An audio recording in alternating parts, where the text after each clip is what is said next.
भगवान परशुराम के जीवन से जुड़ी 11 रोचक बातें। एक ऐसे हुआ था, भगवान परशुराम का जन्म महर्षि भग के पुत्र ऋचिक का विवाह राजा गाधी की पुत्री सत्यवती से हुआ था।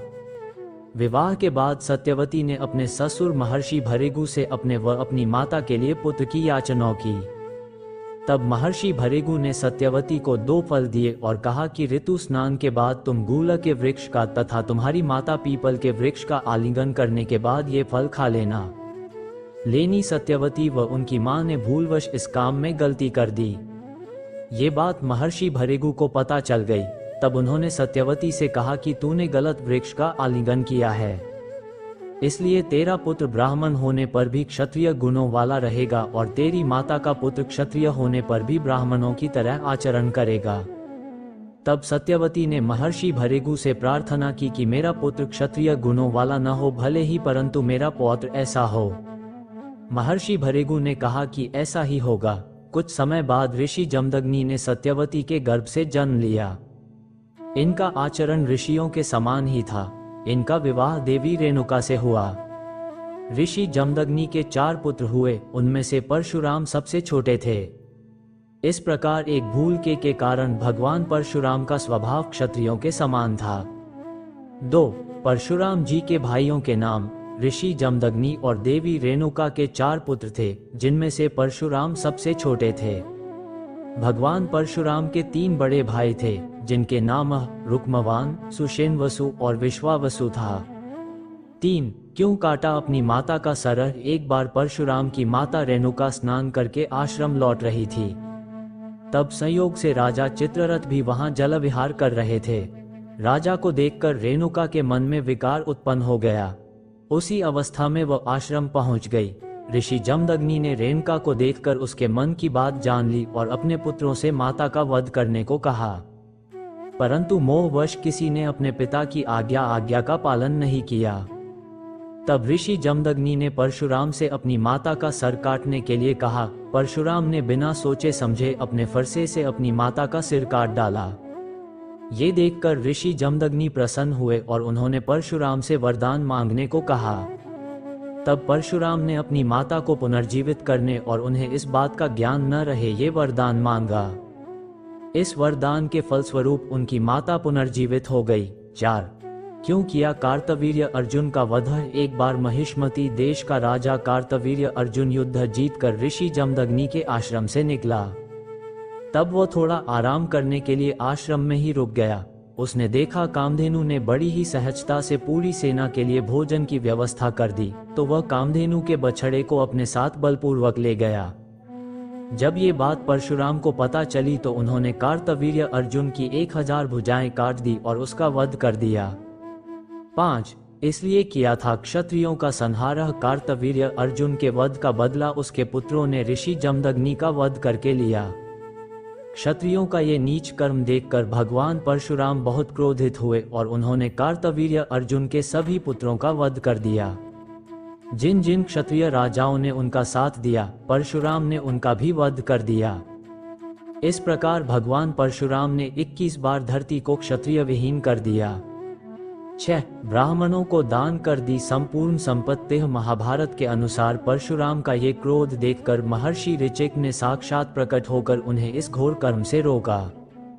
तब उन्होंने क्षत्रियों का संहार करना बंद कर दिया और सारी संपत्ति ब्राह्मणों को दान कर दी और स्वयं महेंद्राचल पर्वत पर निवास करने लगे।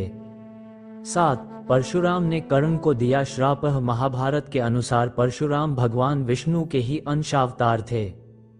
कर्ण भी परशुराम जी का शिष्य था। कर्ण ने भगवान परशुराम को अपना परिचय एक सूत पुत्र के रूप में दिया था। एक बार जब परशुराम कर्ण की गोद में सिर रखकर सो रहे थे, उसी समय कर्ण को एक भयंकर कीड़े ने काट लिया। गुरु की नींद में विघ्न न आए ये सोचकर कर्ण दर्द सहते रहे, लेकिन उन्होंने परशुराम को नींद से नहीं उठाया।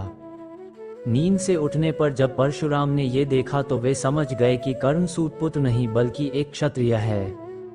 तब क्रोधित होकर परशुराम ने कर्ण को श्राप दिया कि मेरी सिखाई हुई शस्त्र विद्या की जब तुम्हें सबसे अधिक आवश्यकता होगी, उस समय तुम वह विद्या भूल जाओगे। इस प्रकार परशुराम जी के श्राप के कारण ही कर्ण की मृत्यु हुई। 8 अपने शिष्य भीष्म को नहीं कर सके पराजित। महाभारत के अनुसार महाराज शांतनु के पुत्र भीष्म ने भगवान परशुराम से ही अस्त्र शस्त्र की विद्या प्राप्त की थी।